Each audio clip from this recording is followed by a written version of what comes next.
तो चलिए अब हम बात करते हैं हमारी चौथी मेथड की, जिसका नाम है साइक्लिक टेम्परेचर स्ट्रेस टेस्टिंग। देखिए साइक्लिक टेम्परेचर स्ट्रेस टेस्टिंग नाम से पता चल रहा है कि यहाँ पर दो वर्ड यूज हो रहे हैं, साइक्लिक और टेम्परेचर। मतलब यहाँ पर जो हमारा प्रोडक्ट है जो कि अभी नया बना है उसकी हमको क्या करनी है, स्टोरेज कंडीशन का पता लगाना है कि उसकी बेस्ट स्टोरेज कंडीशन क्या हो सकती है।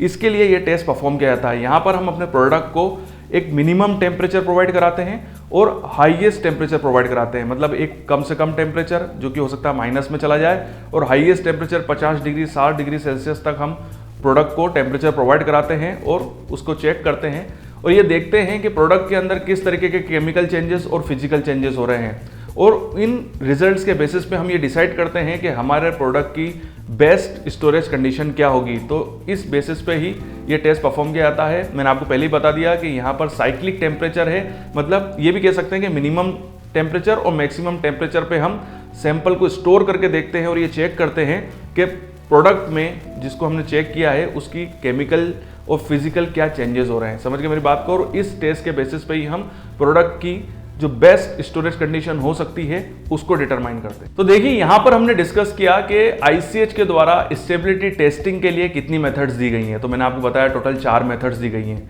अब हम ये बात करते हैं कि आईसीएच के द्वारा कितनी गाइडलाइंस दी गई हैं।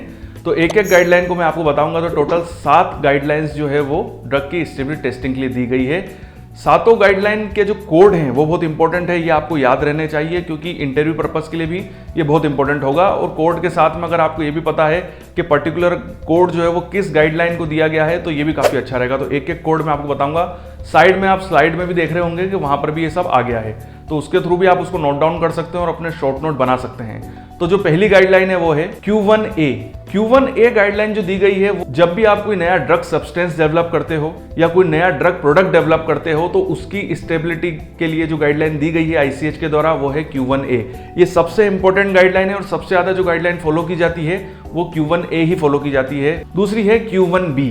इसके अंदर गाइडलाइन दी गई है कि जब भी आपने कोई नया प्रोडक्ट डेवलप किया है या कोई नया ड्रग सब्सटेंस डेवलप किया गया है तो हमको उसकी फोटो स्टेबिलिटी टेस्टिंग करनी पड़ती है। तो फोटो स्टेबिलिटी टेस्टिंग से रिलेटेड जो गाइडलाइन दी गई है वो दी गई है Q1B के अंदर। नेक्स्ट गाइडलाइन जो है वो है Q1C।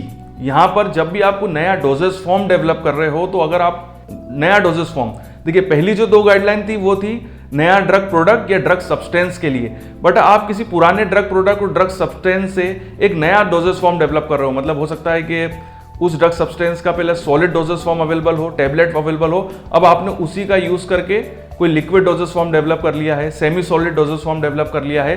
तो ड्रग सब्सटेंस तो पुराना है बट आपने जो डोजेस फॉर्म है वो नया डेवलप किया है, तो उसकी भी आपको स्टेबिलिटी टेस्टिंग करनी होगी और इसकी गाइडलाइन दी गई है Q1C के अंदर। नेक्स्ट गाइडलाइन जो है वो है Q1D।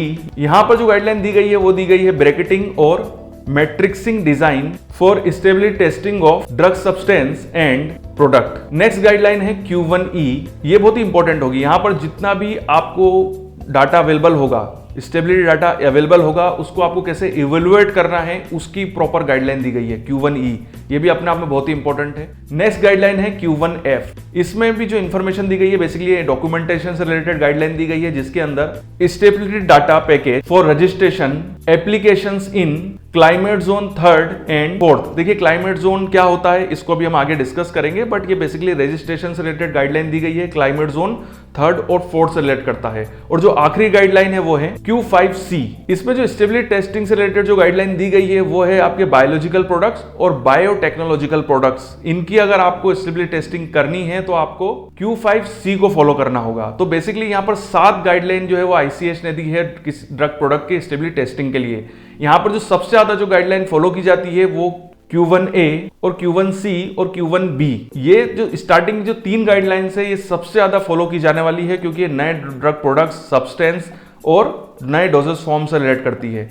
ठीक हो गई बात। तो अगर आपको इन सातों का नॉलेज ना हो तो कम से कम आपको आगे की जो 3 गाइडलाइंस है इनका नॉलेज जरूर होना चाहिए। तो चलिए अब हम बात करते हैं क्लाइमेट जोन से रिलेटेड। बहुत ही इंपॉर्टेंट पार्ट है ये, क्योंकि अगर आपको किसी भी प्रोडक्ट की स्टेबिलिटी टेस्टिंग करनी है तो प्रोडक्ट को प्रॉपर टेम्परेचर और ह्यूमिडिटी हमको प्रोवाइड करानी होती है।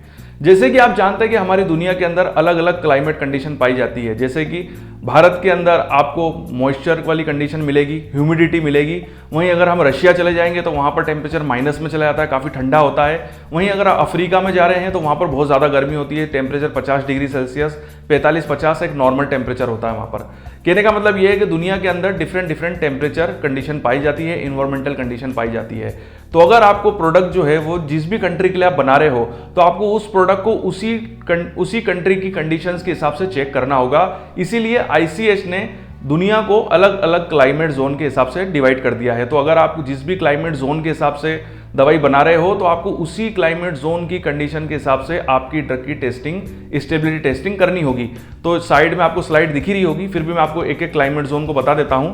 जो पहला क्लाइमेट जोन है उसको नाम दिया गया है जोन 1। टाइप ऑफ क्लाइमेट जो है वो है टेम्परेचर जोन, और इसके अंदर आते हैं US, UK और नॉर्थर्न यूरोप, मतलब ज्यादातर गोरों का देश है और ठंडी जगह है यहाँ पर। ये आप कह सकते हैं कि यहाँ पर टेम्परेचर जो होता है हमेशा नॉर्मल बना हुआ होता है। रूम टेम्परेचर जो होता है 25 डिग्री सेल्सियस, 20 से 25 डिग्री सेल्सियस टेम्परेचर यहाँ पर नॉर्मल होता है। जो सेकंड जोन है जोन 2, उसको नाम दिया गया है सब ट्रॉपिकल जोन, जहां पर कंट्रीज आती है जापान और साउथ यूरोप। जोन 3 ये है हॉट ड्राई जोन, ये हमारा वाला जोन है, इसके अंदर भारत आता है और इराक आता है। मतलब अगर आपको भारत के लिए कोई ड्रग डेवलप करनी है, या आप कह सकते हैं भारत, पाकिस्तान, ये वाला जो जोन है, अगर यहाँ पर अगर आपको कोई ड्रग डेवलप कर रहे हैं, कोई डोसेज फॉर्म डेवलप कर रहे हैं, तो आपको जो कंडीशन देनी होगी स्टेबिलिटी टेस्टिंग के अंदर वो जोन 3 के हिसाब से देनी होगी। नेक्स्ट है जोन 4, इसे बोला जाता है हॉट, ह्यूमिड और ट्रॉपिकल जोन। यहाँ पर जो कंट्रीज आती हैं वो हैं ईरान और इजिप्ट। और एक और जोन है जोन 4B, इसको बोला जाता है हायर ह्यूमिडिटी। यहाँ पर बहुत ज्यादा ह्यूमिडिटी पाई जाती है, मतलब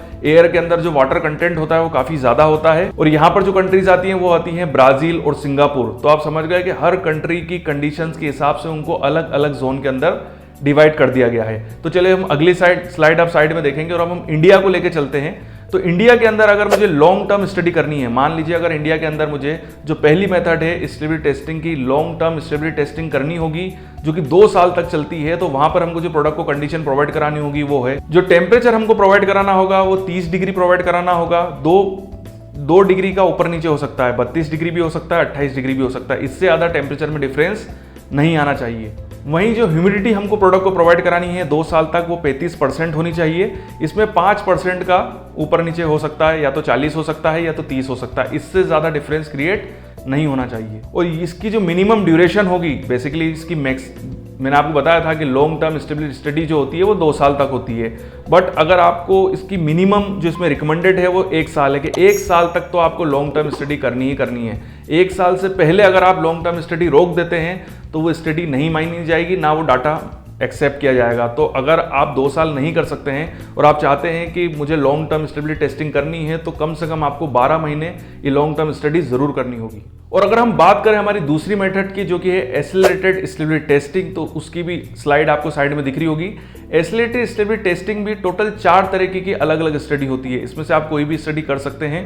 पहली स्टडी को बोला जाता है एक्सेलरेटेड एम्बिएंट, दूसरी है एक्सेलरेटेड रेफ्रिजरेटर, तीसरी है एक्सेलरेटेड फ्रोजन और चौथी है इंटरमीडिएट। यहाँ पर जो सबसे ज्यादा जो स्टडी की जाती है एक्सेलरेशन के अंदर वो की जाती है एक्सेलरेटेड एम्बिएंट। मैंने एक्सेलरेटेड स्टेबिलिटी टेस्टिंग मेथड के अंदर ये चीज भी बताई थी कि लॉन्ग टर्म स्टडी के मुकाबले में यहाँ पर टेम्परेचर, ह्यूमिडिटी कंडीशन जो होती है वो थोड़ी सी हार्श होती है, ज्यादा होती है। और ये स्टडी जो होती है वो मिनिमम 6 महीने की होनी ही चाहिए, क्योंकि ये रिकमेंडेड की गई है ICH के द्वारा भी, और US FDA भी इसी को ही फॉलो करता है। तो यहाँ पर जब हम टेम्परेचर की बात करें तो यहाँ पर जो टेम्परेचर होगा वो 40 डिग्री होगा, जो कि 2% ऊपर नीचे हो सकता है, 38 भी हो सकता है, 42 भी हो सकता है। ना इससे कम होना चाहिए ना इससे ज्यादा होनी चाहिए। और बात की जाए ह्यूमिडिटी की, तो ह्यूमिडिटी होती है 75% और यहाँ पर भी 5% का ऊपर नीचे हो सकता है।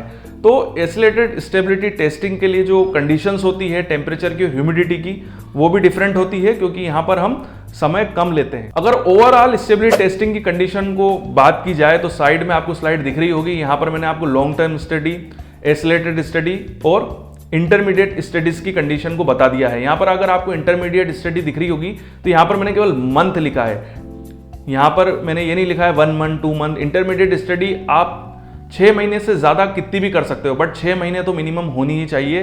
कोई भी स्टेबिलिटी स्टडी जो है वो मिनिमम 6 महीने की होनी ही चाहिए, ये रिकमेंडेड की गई है। इंडस्ट्री के अंदर बेसिकली 3 महीने का डाटा भी कई बार एक्सेप्ट कर लिया जाता है डॉक्यूमेंटेशन वाइज भी, बट मिनिमम जो रिकमेंडेड है वो 6 मंथ ही है। समझ गए मेरी बात को? तो मैंने एक एक स्टेबिलिटी कंडीशन आपको सिस्टमेटिक में बता दी है, मेथड्स के बारे में आपको बता दिया है, क्लाइमेट जोन के बारे में आपको सिस्टमेटिक वे में बता दिया है। तो मैं आशा करता हूं कि आपको ये स्टेबिलिटी टेस्टिंग वाला जो मेरा वीडियो है बहुत ही ईजी वे में समझ में आ गया होगा, और मैंने बहुत ईजी वे में कोशिश करी है कि स्टेबिलिटी टेस्टिंग को बहुत ईजी वे में आपको क्लियर कर दूं, क्योंकि अगर आप कोई नया प्रोडक्ट डेवलप कर रहे हैं, नया फॉर्मुलेशन डेवलप कर रहे हैं, तो स्टेबिलिटी टेस्टिंग करना बहुत ज़्यादा ज़रूरी है। और अगर आप कोई भी रिसर्च वर्क करेंगे तो साइड में आप स्टेबिलिटी टेस्टिंग को चलने दीजिए। मतलब यहाँ पर आपकी रिसर्च वर्क भी चल रही है और साइड में आपका स्टेबिलिटी टेस्टिंग भी चल रहा है, जिससे कि, क्योंकि देखिए टाइम पीरियड बहुत ज़्यादा लगता है इसमें, इसीलिए कह रहा हूँ। ऐसा नहीं कि पहले आपकी पूरी रिसर्च कंप्लीट हो जाए और उसके बाद आप स्टेबिलिटी टेस्टिंग स्टार्ट करें, ऐसा नहीं। जिस दिन से आपकी स्टेबिलिटी रिसर्च स्टार्ट होगी उसी दिन से आप स्टेबिलिटी टेस्टिंग भी स्टार्ट कर दें, तो आपको बाद में परेशान होने की जरूरत नहीं पड़ेगी। फिर भी अगर कोई पॉइंट रह गया है, कोई चीज़ आपको समझ में नहीं आई है, तो नीचे कमेंट बॉक्स पे आप मेंशन कर सकते हैं। आगे आने वाले समय में मैं उसके ऊपर भी वीडियो ज़रूर बनाऊंगा। अगर आप चाहते हैं कि मैं इस तरह के वीडियोज़ और बनाऊं तो नीचे आप सजेशन दे सकते हैं। आपके बताए हुए सजेशंस के ऊपर भी वीडियोज़ में ज़रूर बनाऊंगा। आपके उज्जवल भविष्य की कामना करता हूं और यूं ही बने रहिए मेरे साथ।